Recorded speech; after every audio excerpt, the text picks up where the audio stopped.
Keep them in false self-identity. Keep them in belief.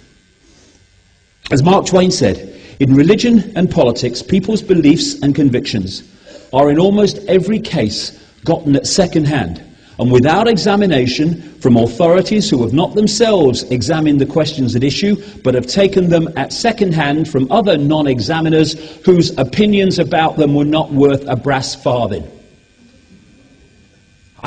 He has just described how the norms are created. Repeating, repetition, not truth, not fact, not questioning, not investigation, but beliefs that come purely from repetition. Those emissions out of your exhaust are killing the planet because they're causing global warming. No, they're not. No, they're not. I'm not saying they're a good thing. Don't want to breathe them in, although it's been massively overplayed. But do they cause global warming? No. But it's the norm, belief that it does. Why? Repetition. And then this is to keep us in this state of believing the unbelievable. We go into this state. It's fascinating when I came across this, when I then looked at the world every day from this perspective. It's called cognitive dissonance. And what it is, for people who haven't come across it, when you believe something and you come across information or an experience which is at odds with the belief, you actually go into an emotional state. It's a disharmonious, vibrational, emotional state because you can't square your belief with your experience or the information you've come across. Now, this can be a good thing because if you say, as a result of this unease, I'm going to look again at my belief in the light of that, then you can move forward and you can say, hey, I'm changing my belief here because that's obviously challenging the one I had before. But no, what most people do, this happens so much in religion and politics and stuff, is to get rid of this, they have to explain that away while still retaining this. Like, we're going to war because we want peace. That's how you do it. Cognitive dissonance. Lying to yourself. Making unbelievable lies to yourself to preserve your belief. That's how it continues. If we were honest with ourselves, beliefs would evolve in the light of new information. Another way of putting this was George Orwell's doublethink in his book 1984.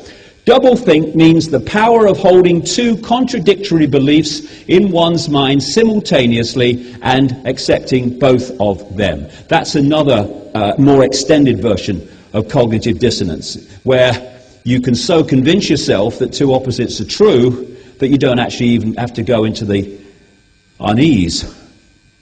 And of course, these are great cognitive dissonance lines. War is peace, freedom is slavery, ignorance is strength. And vast numbers of people on this planet believe those things. By taking our freedoms away, we protect our liberties. That's another good one. But when you start to connect the dots, the bewildered map and maze starts to become clearer. Just press that back. Doctors destroy health. Why? Because doctors are not there, some individuals may be, but the profession as a whole, the industry, is not there primarily to heal people. It's there to serve the diktats and the agenda of the transnational pharmaceutical cartel and those families that control it. Because cartels are not capitalism, they're cartels. They work as one unit. And you don't want a healthy population, therefore one that can think straight and sharply if you want to control them. You don't want that at all. It's about wealth, not health, the medical industry. It's about serving big pharma, the pharmaceutical cartel. Lawyers destroy justice. Of course they do.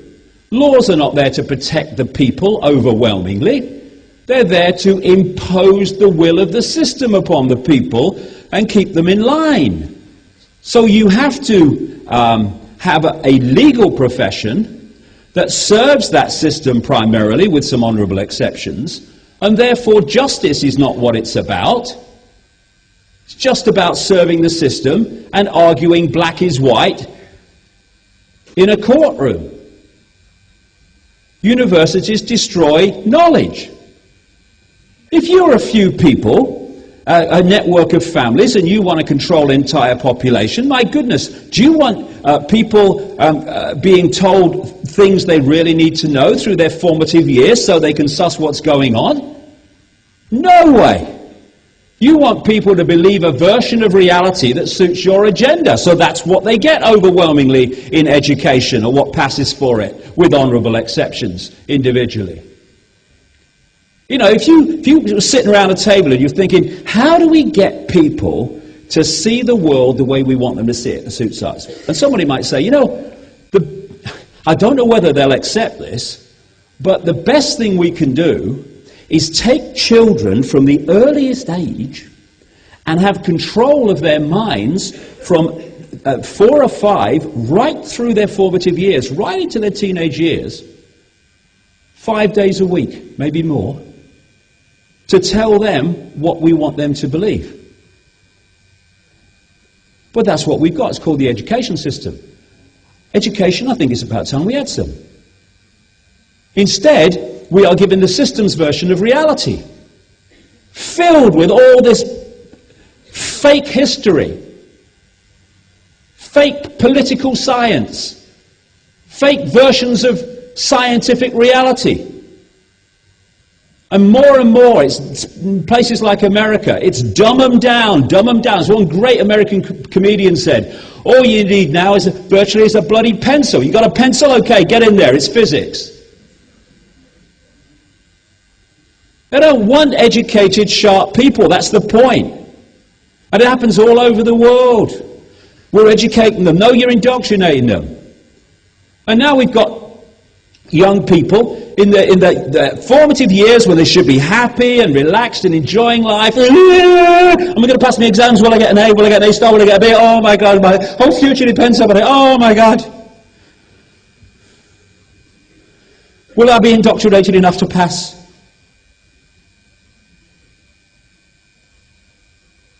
Do we ever talk in school about being happy? I don't know. We don't do much in England. What about being happy? What about being fulfilled? What about being at peace with self? What about questioning and coming to your own conclusions? Does that ever come? No, got to follow the curriculum. Or if you don't follow the curriculum, you don't pass the exams, and oh, your life's over.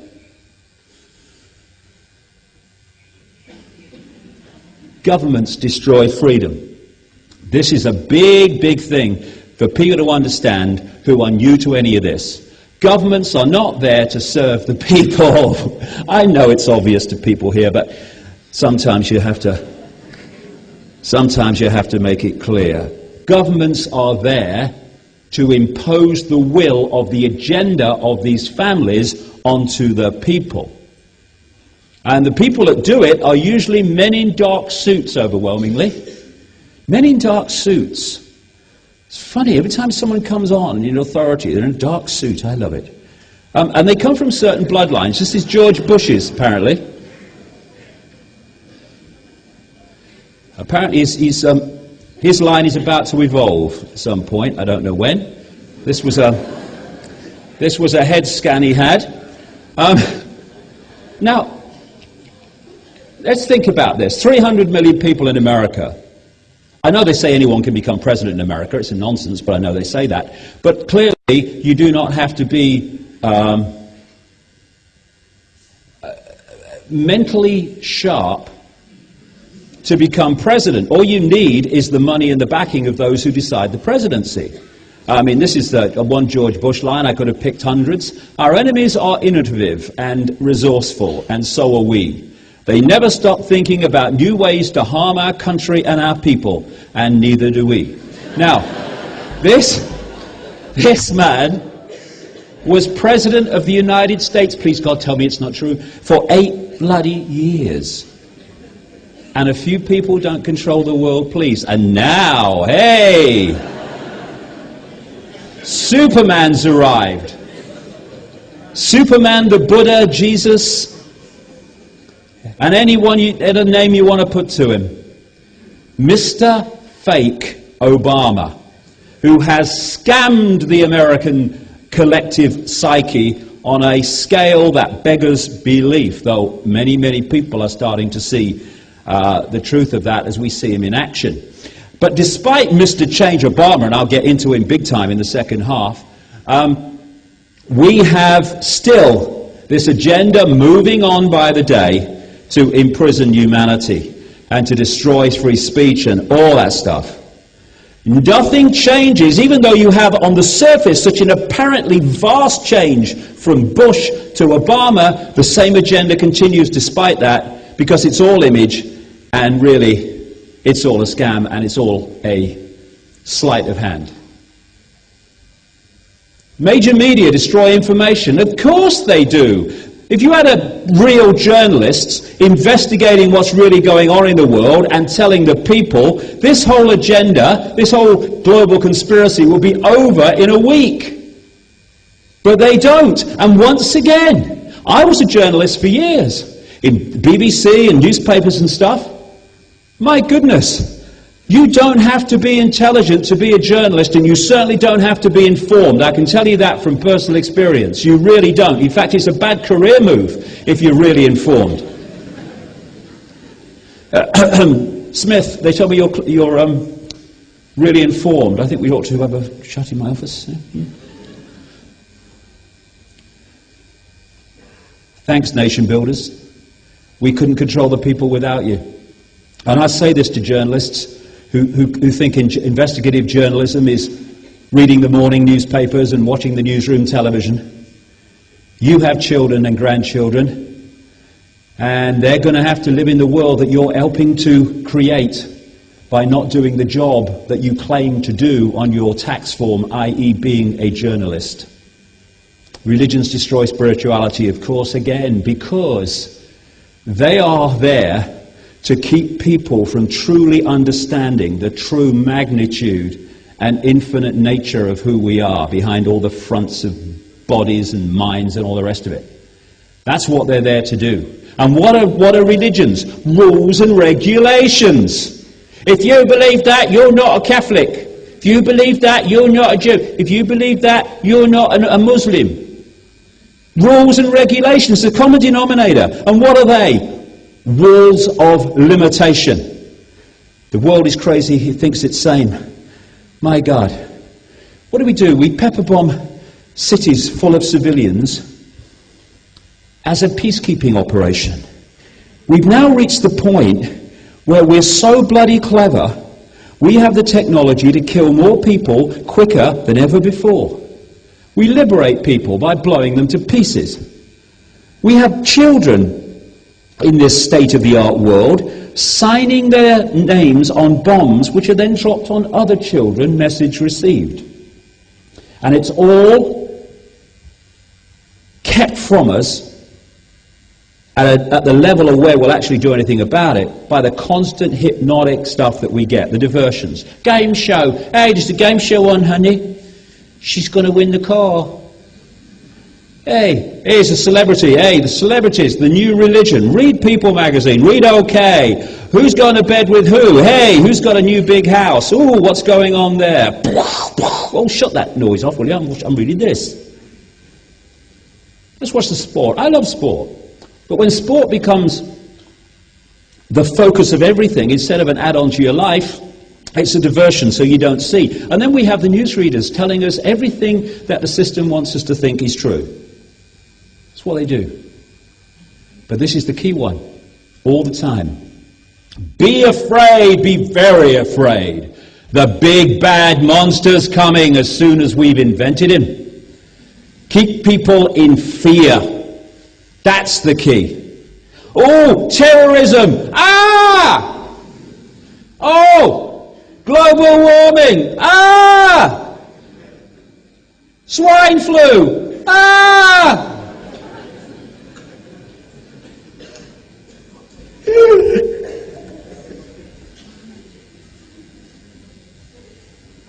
Why they do that will become very clear at a very deep level in a second, or in the second half rather. And it's all about, this will be very key when I get to what I've just said in the second half, that point. It's about keeping us in a state of survival.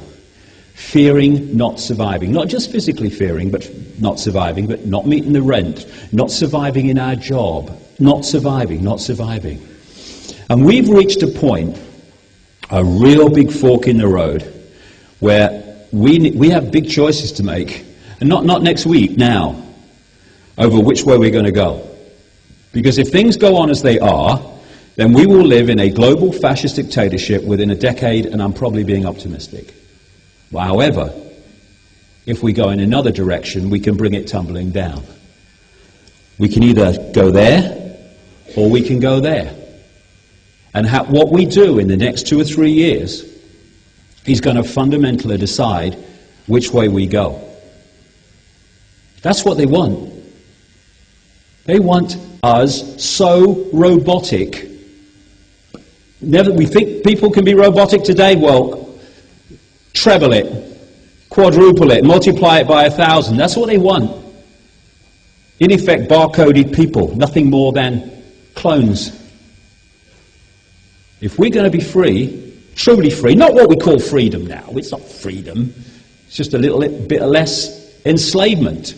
It's like happiness. Most people are not really happy in the true infinite nature of happiness. That we equate happiness with being less unhappy than we were yesterday. It feels better, so we must be happy now. And it's the same with freedom. Oh, because we can do this and they in that country can't do that, we must be free and they must not be free. But if you get to the true nature of freedom, none of us are free, unless we choose to take it. And one of these choices is obey authority and lose our freedom to even to express ourselves, to succumb to fear. Oh, authority, oh, man in uniform, oh. Or we can know thyself. We can know that we are not that which we see in the mirror.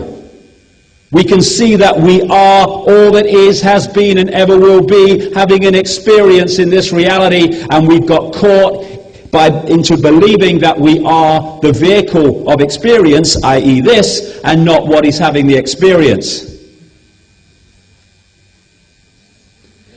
We can choose not to be in fear of these silly people in uniform. And by the way, people in uniform think they have power. No, they don't. No. The uniform has power. They'd have no power. Okay, you're a policeman. Okay, take your uniform off. Okay, where's your power?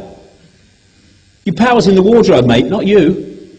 You're just a vehicle to animate the uniform, which is, the uniform is the asset of the state. You're just there for as long as you are allowed to animate the uniform. And then you retire or they sack you and someone else animates the uniform. And they've got no power either. And people in uniform also have children and grandchildren who will have to live in this dictatorship, global dictatorship that they are enforcing. Compliance. It's what we must do. We must comply. We must be slaves.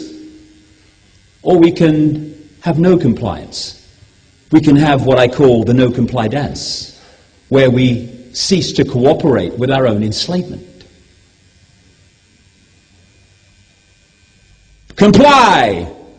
Nope. Nope. Do this! Nope. Nope. Chill out, man. Nope. Number of people controlling this reality in full knowledge, handful, compared with the global population. I see a way out of this. And it's by looking in the mirror and seeing who we really are and not who we've been manipulated to believe that we are. It's by beating to a different drum, not going with the herd, being the maverick. As Martin Luther King said, the ultimate measure of a man is not where he stands in moments of comfort and convenience, but where he stands at times of challenge and controversy. We are at a time of challenge and controversy. Where we stand now will decide where we go from here. We either accept the hypnotism so that we stay in line, stay on the computer disk, or we free our minds and remember who we really are and the power we really have and what a nonsense all this stuff is when you look at it from another perspective.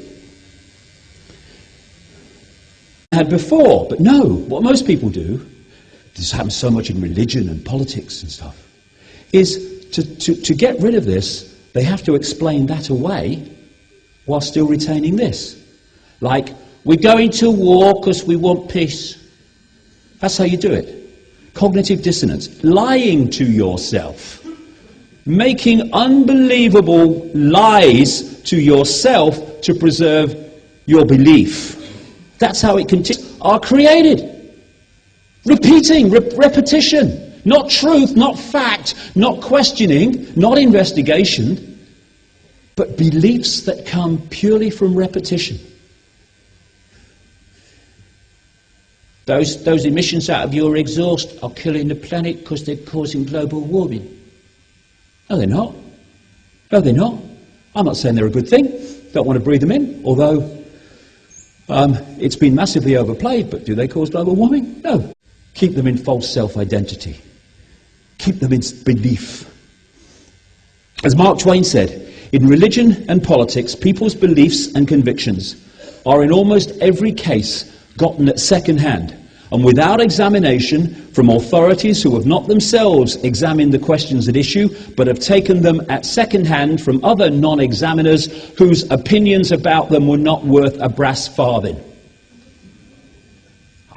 He has just described how the norms, you actually go into an emotional state. It's a disharmonious vibrational emotional state because you can't square your belief with your experience or the information you've come across. Now, this can be a good thing because if you say, as a result of this unease, I'm going to look again at my belief in the light of that, then you can move forward and you can say, hey, I'm changing my belief here because that's obviously challenging the one I have. But it's the norm, belief that it does. Why? Repetition.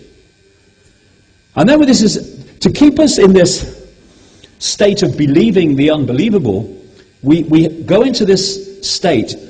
It's fascinating when I came across this, when I then looked at the world every day from this perspective. It's called cognitive dissonance. And what it is, for people who haven't come across it, when you believe something and you come across information or an experience which is at odds with the belief,